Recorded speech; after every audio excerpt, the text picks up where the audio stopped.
Hey there everyone, welcome back to GameFind. My name is Dave and this is Miko. And welcome back to another Cat Week video where we are reviewing Cat Cafe.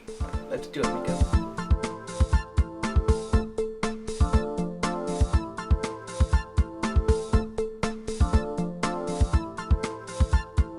So, Cat Cafe is really hard to get, first of all. Second of all, it's a roll and write type of game, but not in the traditional sense where you're just marking stuff off. You're actually making little cute pictures that are associated with cats. The cat theme is pretty much plastered all over the box. The production, well, we'll talk a little bit more about that here in a second. But if you are in the market for a cat roll and write, this might be for you. So let's check out the production, show you how to play, and then give you our thoughts. Let's go.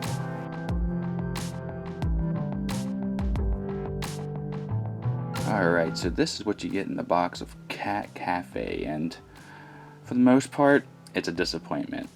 Well, at least half of it's a disappointment. This sheet right here is really cool. I like the makeup of the art. There's one, I think, exception here, that the art didn't draw the cat post right there for that 2, which is a bit of a hiccup. But, I mean, the page right here is really nice and colorful and done really well. It's the pencils that are terrible. It's half the products. This is half, and the dice and the pencils are the other half. They flake off at the bottom and splinter out. They're very small. I mean, they have a decent feel to them, and the eraser's okay. They're mediocre at best. But the worst part is, I don't know if you can kind of see this. Let me see if I can get them close up here. You can't see, okay, yeah, this is a better one there. See the light hint of the pips in the background? So there's a sticker that replace the pips that were already on the dice. I don't know if it was a manufacturing error, but I've seen multiple copies and they're all like this. This is a prime candidate for a Spice Up Your Life video because these dice are terrible, and that's exactly what I'm going to be doing. I will absolutely replace these dice. But I will say, when you're playing and rolling them, the darker pips do translate well enough where the hint of the other pips do not get in the way at all. But it's still kind of weird. It's just weird. They feel okay though. Okay, so that's what you get in the box. A little bit underwhelmed. Let me show you how to play now. Alright, so the game is really quite easy. You'll get 1 dice plus 1 for each player. So in a 2-player game, you'll have 3 dice, and on your turn, you're just taking 1 dice, the person who rolled the first player, and that will switch throughout the game, and then the other people will draft a dice, and the one left in the middle, everyone will basically be drawing from. And what you're trying to do is draw these pictures here, and each one of these pictures scored differently, and you're trying to complete 3 cat trees. So every slot has to be filled. Once that's done, you may get points via the cat tree, you may not. But once the 3rd tree's been triggered and done, then the game ends and you calculate your score.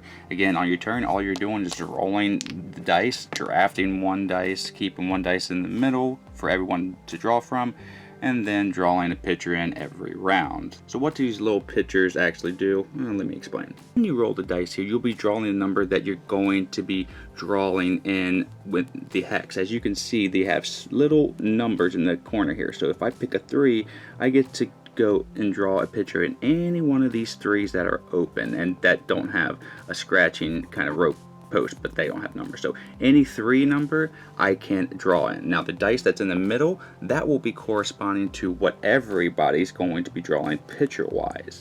So let's go over them. It's much easier for me to explain from the back end to the front because the house, I don't like to really explain it too much. But the mice here, they are really easy to explain. As you connect mice, like right here in this one, they exponentially grow in score. So right here, if you get 1 mouse, it's worth 2 mice. That's connected 6, 12, and 20. Now after the 4th one, you can't get any more.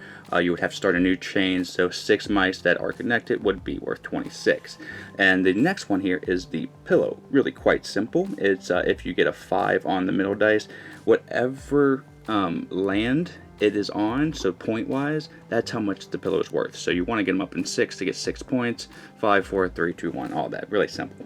Okay, the food bowl is really kind of easy too, but I don't use it much.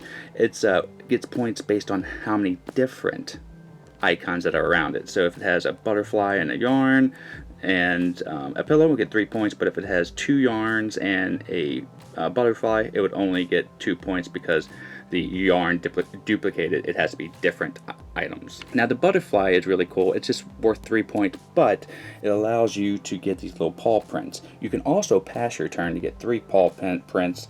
You already started with 1. This will allow you to kind of mitigate some of the random dice roll. You can use one of these pips to either knock up or knock down a numbered dice that you control one time. You only get to do it to your dice once. Or you can do it multiple times as much as you want to the middle dice, but it doesn't affect anybody else's dice. So if I wanted to knock this up to a 4, I would just say, okay, cross off 2 paw prints if I have them circled, and then that is a 4 for me, and then I would use this power, so forth. So that's pretty cool that the butterfly gives you 2 without actually having to pass. Now the yarn is really quite simple too. It's whoever has the majority of yarn gets 8 points. If you at least have 1 yarn and you're in second place, you get the 3 points.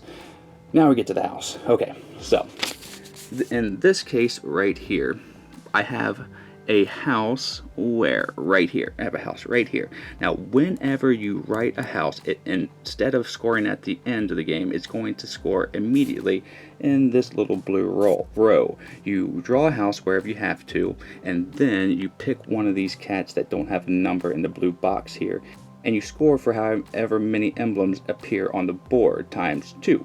So, in this case, if I drew a house, I would say I want to do butterflies. That would do 1, 2, 3, 4, 5. That would be 10 points. I would put 10 in this blue box, but I can't get a house score again for a butterfly. If I draw a house, I would have to pick something else other than the butterfly, and the boxes are down here to remind you of that. So potentially you can only score the house points 6 times because, well, you only have 6 boxes. So it sounds a bit confusing, but once you get the hang of it, it's not that bad. That's why I do not like explaining the house scores. Now the things up top here also are associated with the house. If you finish the tower and you have a house here, you will get the maximum amount of points. If you don't have a house, you don't get these points up here. The second player to finish it and with the house there will get the second amount of points. Now people will X out the amount of points gotten by the first player because that will signify that they can no longer get it. So that's essentially what the scoring is about for Cat Cafe. You continue to do this until somebody gets 3 of their cat trees completed. You tally up the score, see who wins, and that's pretty much it. Now let me tell you what I think about this game. So that was Cat Cafe, and overall it gets a 63 for me. It would get a 70, absolutely, if the dice and pencils, even the dice, if the dice were better, it would get the C grade for me. But because half the production in this box actually is done terribly, in my opinion, then it just knocks it down quite a bit.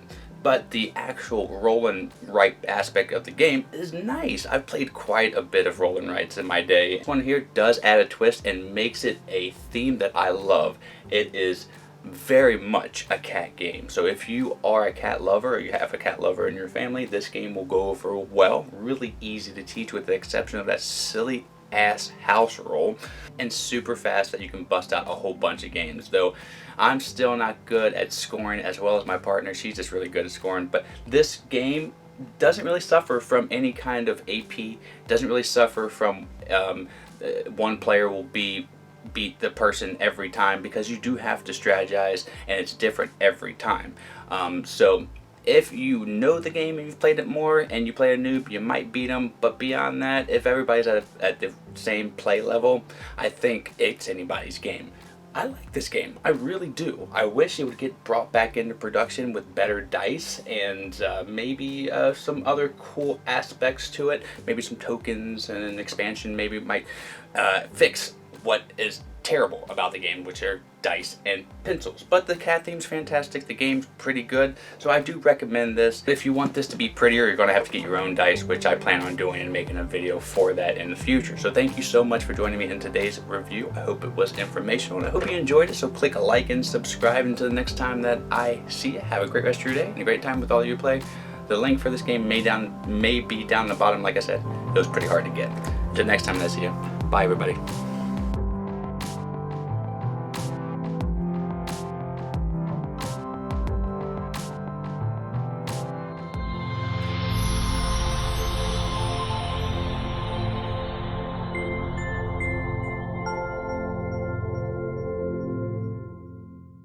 Miko, it's time to go.